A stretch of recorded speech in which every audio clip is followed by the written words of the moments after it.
alunos com deficiência que possuem, né, comprometimento moderado ou severo, né, o atendimento educacional especializado ele vai ser no turno da base comum curricular, ou seja, no turno da manhã, certo? Então ele vai fazer o atendimento dele, os 50 minutos, uma ou duas vezes na semana, não sei, vai depender do professor que é, nesse período da base comum, certo? Os alunos que não têm, que têm um comprometimento leve, eles vão ser atendidos no horário no turno da base diversificada, que seria o contraturno, certo?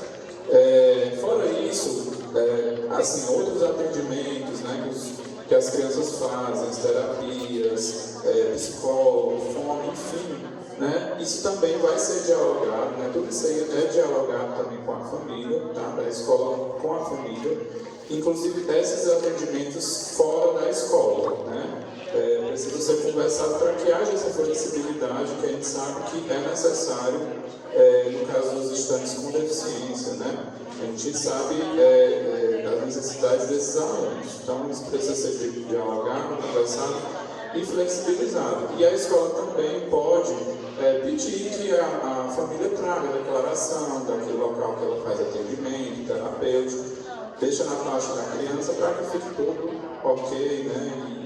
Tudo no preto e no branco, né? A gente gosta, certo? Em relação à alimentação, né? É outro ponto importante também. Nós sabemos que muitos estudantes com TEA, por exemplo, apresentam seletividade alimentar. Apresenta seletividade alimentar, e aí a gente precisa também que haja, né, uma alimentação diferenciada para esses alunos, tá?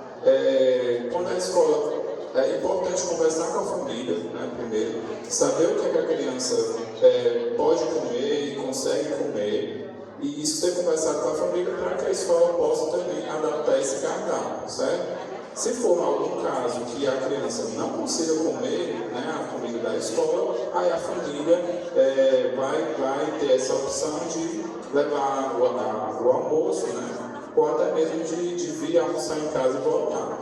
Então, também um ponto a se considerar, certo? No caso da medicação, é outro ponto importante. Ano passado saiu um ato normativo, né, ato normativo número 3, de setembro de 2023, certo? Apontando alguns aspectos sobre a medicação dos alunos em tempo integral, certo? Porque nós sabemos que muitos alunos, né, tomam alguma medicação, seja ela qual for, no período da manhã ou da tarde. E aí a gente também precisava, né, a gente conversou com a assessoria jurídica para que fosse visto um melhor caminho para isso, né?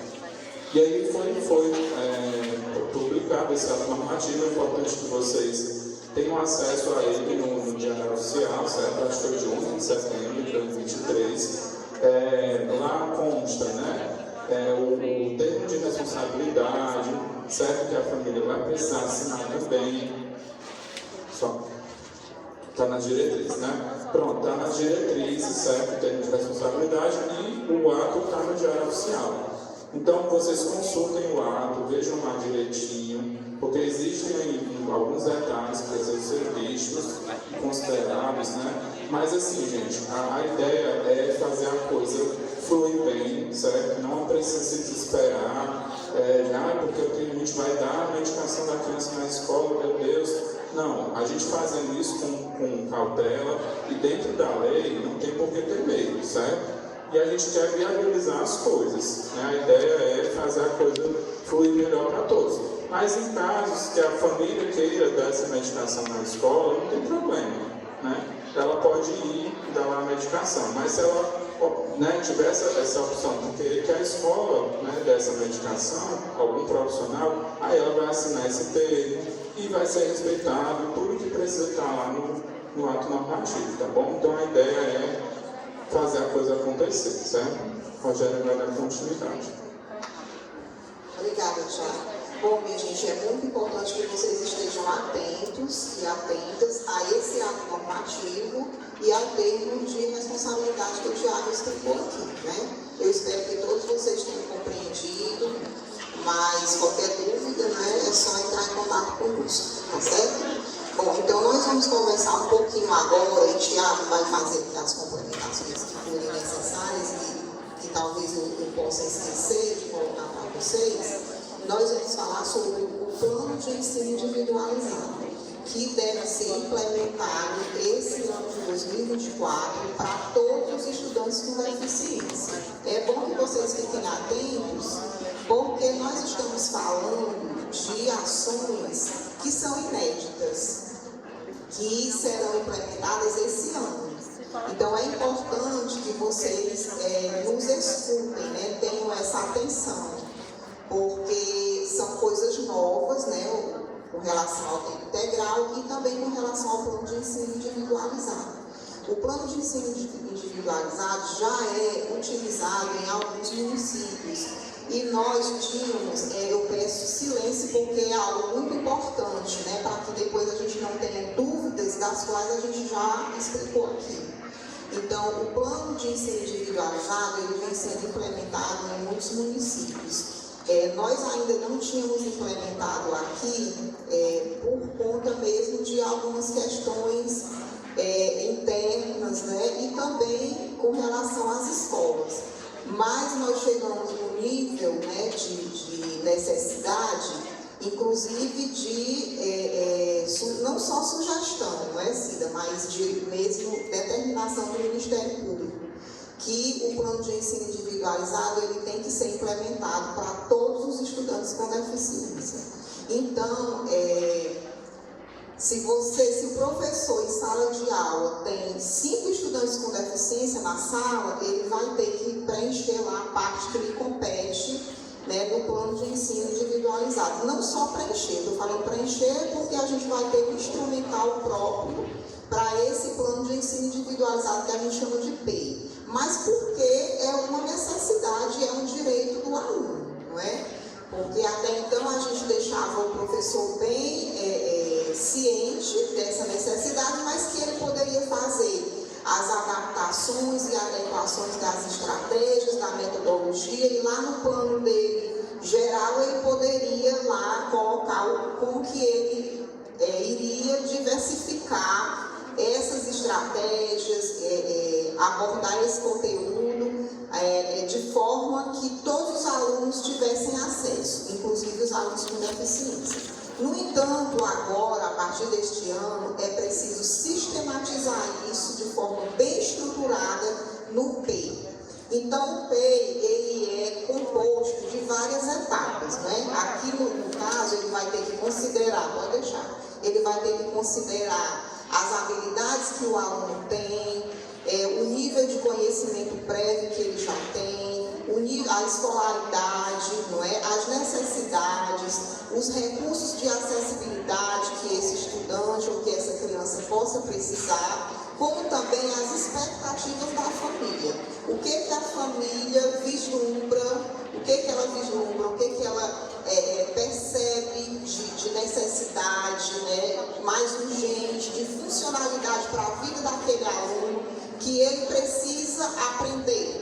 Então, tem também que se escutar a família em relação a isso, tá certo? E o PEI, ele é composto de várias etapas.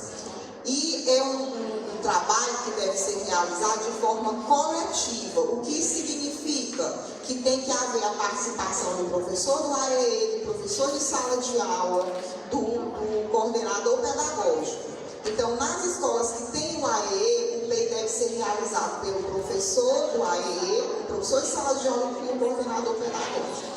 E nas escolas que não têm o AEE, deve ser pelo professor de sala de aula e pelo coordenador pedagógico. Então, ele é composto de várias etapas. Tem lá a parte da identificação do aluno e a parte da entrevista. Essa parte deve ser feita pelo professor do AEE. E aí depois vem uma parte que ele vai ter que dissertar sobre as características pedagógicas e necessidades do aluno, que o professor do AEE também pode fazer. No entanto, quando chega naquela parte do planejamento, né, de sala de aula para aquele estudante, tanto na educação infantil, quanto no ensino fundamental, quanto na EJA, quem vai fazer é o professor de sala de aula. Ele vai ter que fazer essa parte desse instrumental de planejamento que vai ser trabalhado em sala de aula. E no final do ano, deve ter um relatório anual de todo o desenvolvimento desse estudante durante o ano, para que seja entregue à família e essa família possa assinar. E quem vai fazer esse relatório são os professores de sala de aula, né? Nas escolas que tem o AE, juntamente também com a opinião do professor do AE, tá certo? E a família, logo no início do ano, deve ser comunicada de que esse estudante terá um plano de ensino individualizado, tá certo? Então, com relação ao PEI, eu acredito que ficou entendido, né? A função dele, só voltar um pouquinho, é organizar as estratégias, metodologias, recursos e atividades direcionadas para esse estudante. E, no caso das escolas que tem o AE, como eu já falei, vai ser feito de forma coletiva por esses 3 profissionais.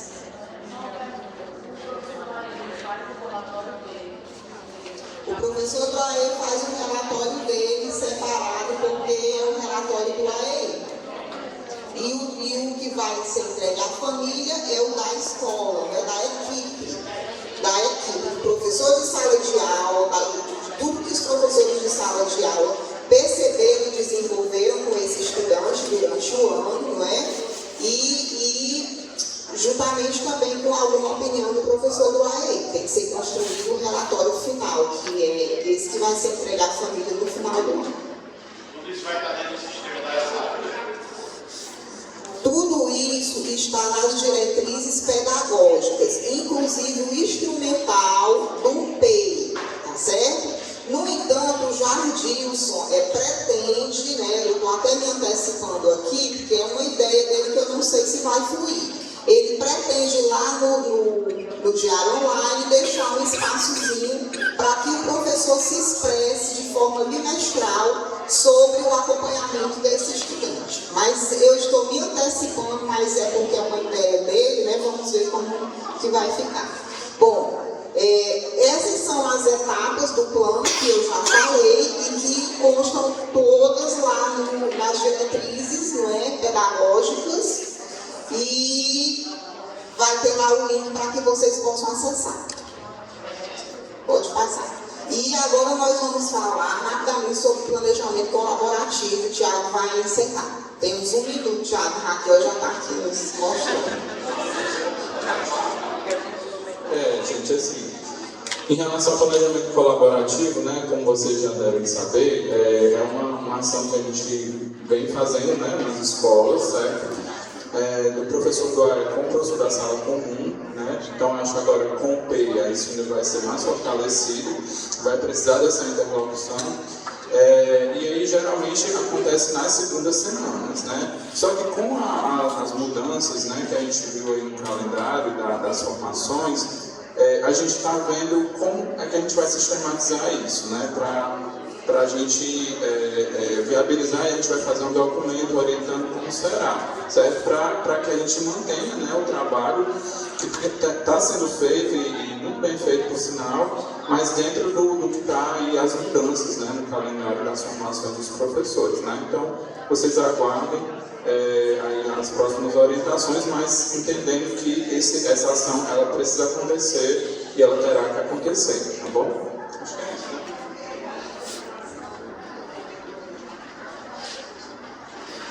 Isso, no momento do planejamento colaborativo, né, o professor do AE ele não vai fazer atendimento às crianças, né? Então ele vai estar a serviço do professor da sala comum para comentar, discutir, né, as sugestões e orientações junto ao professor, né, dos conteúdos que estão sendo trabalhados em sala de aula, né? Também, né, isso é feito no momento do horário do professor da sala de aula, né, nas janelas de planejamento. Obrigado, gente. Obrigada, minha gente, pela atenção.